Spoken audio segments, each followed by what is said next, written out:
Gold and silver skyrocket as global fiat system faces. Breakdown, not because markets are strong, not because growth is accelerating, but because confidence is quietly eroding. Debt is rising faster than trust. Policy signals are growing louder, and the system that holds everything together is starting to strain.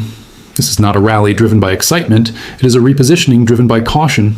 Capital is moving before the headlines change, before emergency meetings are announced, before the public language shifts. The real question is not why gold and silver are rising. The real question is what happens when trust finally gives way. Welcome to Boring Currency Reports. If you have lived long enough to see cycles repeat, if you understand that systems weaken slowly before they break, then this channel is built for you. Subscribe, not for noise, but so you can see pressure forming before it becomes panic. And before we continue, tell us in the comments, from where are you watching today? Gold and silver rarely move without reason. They do not respond to optimism or celebration. They respond to pressure. When both metals rise together and do so decisively, it usually signals that something deeper is shifting beneath the surface of the global financial system. In this phase, gold and silver are not reacting to daily news. They are reacting to structure. They are responding to stress that is still largely invisible to the public, but already visible to long-term capital. This is why their movement matters. Financial systems often send warnings long before crises become obvious. These warnings do not arrive as crashes or dramatic events. They arrive quietly, through changes in behavior. Investors begin to question what they trust. They reduce exposure to promises and move toward certainty. Gold and silver sit at the center of that transition. Modern fiat systems are built on confidence. Money exists because people believe it will hold value. Bonds exist because lenders trust governments to repay. Banks function because depositors trust liquidity will always be available. None of this is physical, it is belief-based. Gold and silver stand outside that framework. They do not rely on policy decisions or political discipline. They do not depend on debt expansion or refinancing cycles. That is why they remain quiet when systems appear stable and become active when stability begins to weaken. What makes the current move important is timing. Gold and silver are rising while official messaging remains calm. Economic data still appears manageable. Policymakers continue to speak in controlled language, yet metals are acting as if something is wrong. This gap between behavior and narrative is critical. Gold has historically been the early warning signal. It reflects conservative capital-seeking protection. Silver often follows with more volatility and emotion. When both rise together, it suggests concern is spreading beyond a small defensive group. It suggests broader unease about the system itself. This movement is not simply about inflation. Inflation is an easy explanation, but it is incomplete. If inflation were the only driver, metals would rise and fall strictly with price data. Instead, gold continues to rise even when inflation softens. That points to a deeper issue. The issue is credibility. Fiat systems depend on the belief that debt will remain manageable. Governments borrow with the promise that future growth will support repayment. When debt expands faster than economic capacity, that promise weakens. At first, the weakening is subtle. Investors ask for slightly higher returns. Long-term yields begin to rise. Servicing costs grow quietly. Gold and silver respond to this slow pressure. They respond when stability depends more on intervention than on fundamentals. They respond when confidence must be maintained rather than earned. Another key signal is that metals are rising against many currencies at the same time. This suggests the problem is not isolated to one country. It suggests a broader questioning of fiat structures as a whole. For business leaders and entrepreneurs, this matters. They operate in systems that rely on predictable funding, stable currencies, and functioning credit markets. When those foundations weaken, risk changes form. The danger is not immediate collapse. The danger is distortion. In distorted systems, prices lose clarity. Capital flows become defensive. Planning becomes harder. Gold and silver rising early is a sign that this distortion is beginning to form. Large institutions recognize this dynamic.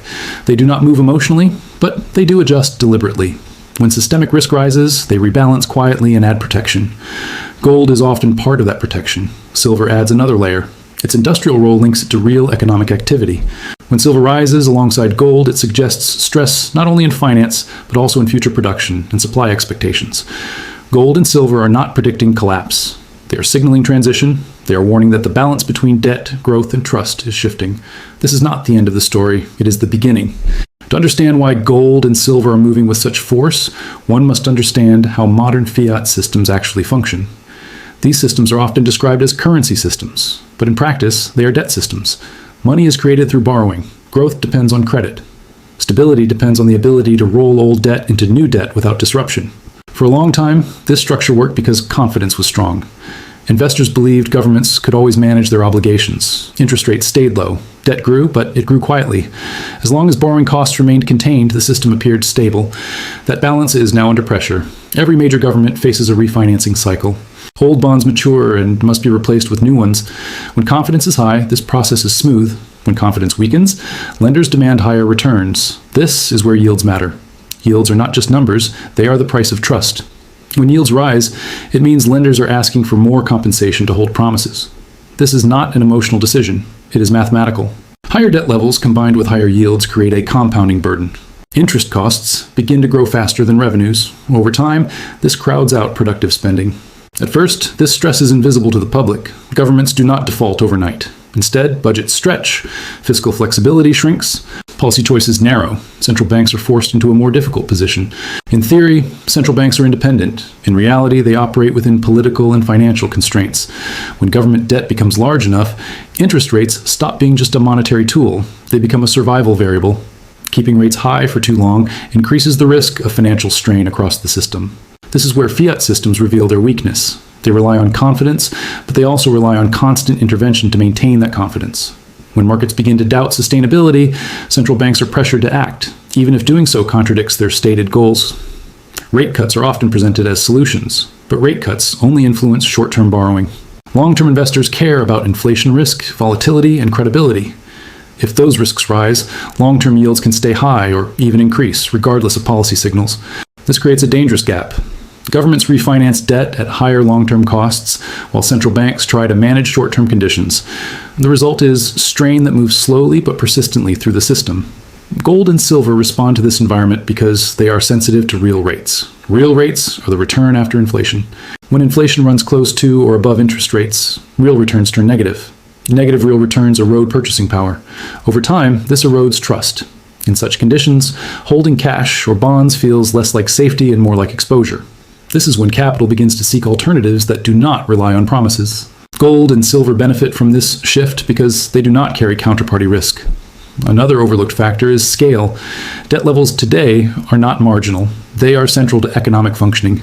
Governments cannot easily reduce them without causing recession or social strain. Cutting spending is politically difficult. Raising taxes risks slowing growth. That leaves borrowing.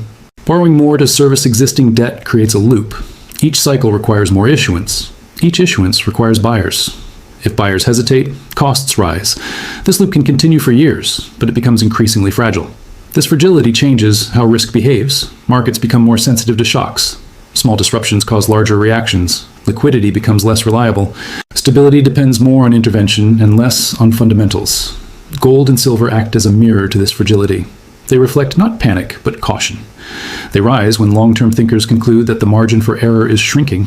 This is not about predicting collapse. Fiat systems can persist longer than expected. They can be managed, adjusted, and extended. But management comes at a cost. The cost is usually paid through reduced purchasing power over time. For businesses and entrepreneurs, this environment matters deeply. Planning becomes harder when money itself becomes less stable. Long-term contracts, pricing strategies, and capital investments all depend on assumptions about currency value and funding conditions.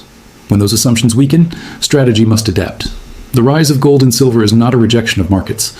It is a reassessment of foundations. It signals that debt has moved from being a tool of growth to being a constraint on stability. This is the mechanical core of the current warning. It is not loud. It is not dramatic. But it is persistent, and systems under persistent pressure eventually change. Gold and silver are not predicting the exact moment of that change. They are indicating that the conditions for change are forming. In earlier financial cycles, stress in one region often created opportunity in another. Capital would rotate. Investors would move funds from a weakening economy into a stronger one. This rotation helped stabilize the global system. It gave markets time to adjust and reduce the risk of widespread disruption. That option is now far more limited. The current stress is not confined to a single country. It is structural and global. Most major economies are operating with high debt levels, aging populations, and slower growth. This creates a shared vulnerability that makes rotation difficult.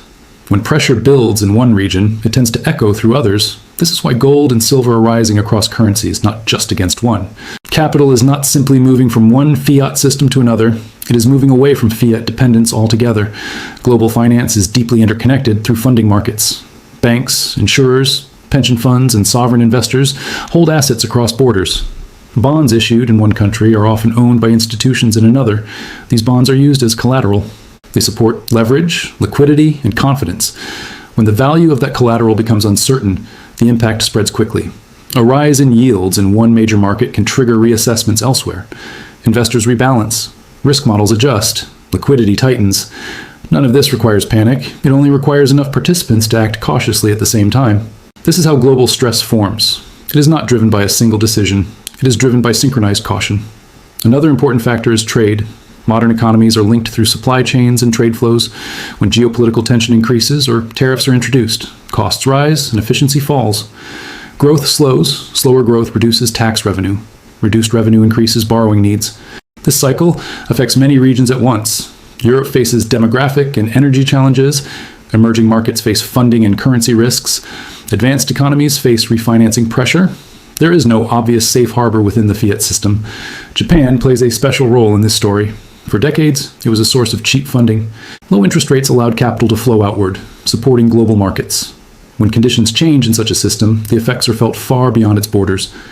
If funding costs rise in a major source economy, capital can return home. This reversal tightens liquidity elsewhere. Markets that relied on abundant funding must adjust quickly. Adjustments create volatility. This dynamic highlights a critical truth. Global stability depends not on strength, but on balance. When multiple regions experience stress simultaneously, the system becomes more fragile. Small shocks produce larger effects. Gold and silver respond to this fragility because they are not tied to any one jurisdiction. They are not subject to trade policy, capital controls, or political risk in the same way financial assets are. Their value does not depend on cooperation between governments. For global investors, this neutrality matters. When coordination becomes uncertain and policy responses diverge, neutral assets gain appeal. Another reason global stress matters is policy synchronization. In past crises, central banks often acted together. Coordinated easing helped stabilize markets. Today, coordination is harder. Inflation, growth, and political pressures differ across regions. What helps one economy may harm another. This reduces the effectiveness of intervention.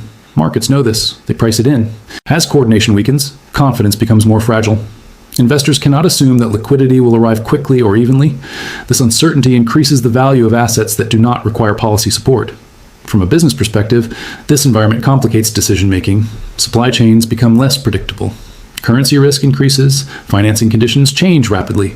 Strategic planning requires greater buffers and flexibility. Gold and silver are not solutions to these challenges, but they are signals of them. Their rise reflects a global reassessment of risk. This is why focusing on one country misses the point. The issue is not where stress begins. It is how little room there is to escape it through rotation. The global system is not breaking everywhere at once, but it is tightening everywhere at once. That distinction matters. When systems tighten, capital seeks safety over return. It values resilience over efficiency. Gold and silver are beneficiaries of that shift. This global dimension explains why the current move feels different. It is not reactive. It is preparatory. It reflects a world in which the usual exits are crowded and caution is spreading quietly across borders. In such a world, signals travel faster than headlines. Gold and silver are carrying those signals. When systems begin to lose credibility, behavior changes before rules do. This is the phase the global economy is entering now. The signals are subtle, but their implications are serious. For business leaders, investors, and entrepreneurs, this moment is not about prediction. It is about positioning. In stable environments, strategy focuses on growth. Expansion makes sense. Leverage feels efficient. Long-term plans rely on predictable costs and steady demand. But when confidence in the monetary system weakens, those assumptions must be re-examined. The first strategic shift is how risk is understood. In a credibility-driven environment, the biggest risk is not volatility. It is fragility. Fragile systems appear stable until they are tested. When they fail quickly and unevenly. Those exposed to multiple counterparties often feel the stress first. This is why liquidity behaves differently during confidence shifts. Liquidity does not disappear all at once. It becomes selective. It flows towards safety and away from complexity. Assets that once seemed reliable can become difficult to sell. Financing that once felt routine becomes conditional. Gold and silver matter in this context because they represent assets without dependency chains. They do not rely on borrowers, issuers, or policy frameworks. They do not default. Their role is not to generate income, but to preserve optionality. For decision makers, optionality is critical. It means having choices when conditions change. It means not being forced to act under pressure. In unstable systems, those with options can wait. Those without options must react. This does not mean abandoning productive investment. It means reassessing balance. In periods of credibility stress, balance sheets matter more than projections. Cash flow matters more than valuation. Resilience matters more than efficiency. Another strategic implication is counterparty risk. Many businesses and investors focus on market risk but underestimate who stands on the other side of their contracts. Banks, funds, insurers, and platforms are all part of a chain. When stress rises, that chain tightens. Diversification is often misunderstood here. True diversification is not owning many assets within the same system. It is reducing dependence on any single structure. That includes geographic exposure, funding sources, and financial intermediaries. Gold and silver fit into this thinking not as trades, but as anchors.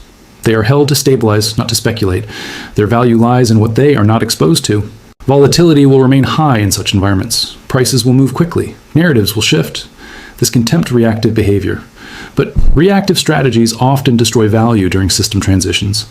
Those who succeed in such periods tend to follow disciplined frameworks. They separate core holdings from tactical positions. They avoid overleverage. They prepare mentally for uncertainty rather than trying to eliminate it. Another important shift is time horizon. In confidence crises, short-term signals become noisy. Long-term trends become more important. Gold and silver often move in stages, not straight lines. Understanding this helps avoid emotional decisions. For entrepreneurs, this environment rewards adaptability. Businesses that rely heavily on cheap credit or narrow margins face more risk. Those with pricing power, low leverage, and flexible cost structures have an advantage. For investors, it rewards patience. The goal is not to chase every move, but to remain positioned for structural change. Credibility crises do not resolve quickly. They evolve through policy responses, adjustments, and rebalancing. Central banks will likely respond with liquidity measures. These responses may calm markets temporarily, but they also reinforce the underlying signal. When stability requires constant intervention, confidence does not fully return. It becomes managed. Gold and silver tend to perform well in such managed environments, not because the system collapses, but because it drifts. Purchasing power erodes slowly, planning becomes harder. Hard assets quietly absorb that drift. The most important implication is psychological. Many people wait for certainty before acting, but certainty only arrives after change is obvious. By then, options are limited, prices reflect the new reality, flexibility is reduced. Those who act earlier do not need to be dramatic. They need to be deliberate. They prepare while conditions are still orderly. They treat warnings as information, not fear. The rise of gold and silver is not a call to abandon the system. It is a signal to respect its limits. It suggests that the era of effortless stability is ending and being replaced by one that demands strategy. For serious decision makers, this is not a moment to panic. It is a moment to think clearly, simplify exposure, and strengthen foundations. Systems change slowly, then suddenly. Positioning happens before headlines. That is the lesson gold and silver are teaching now.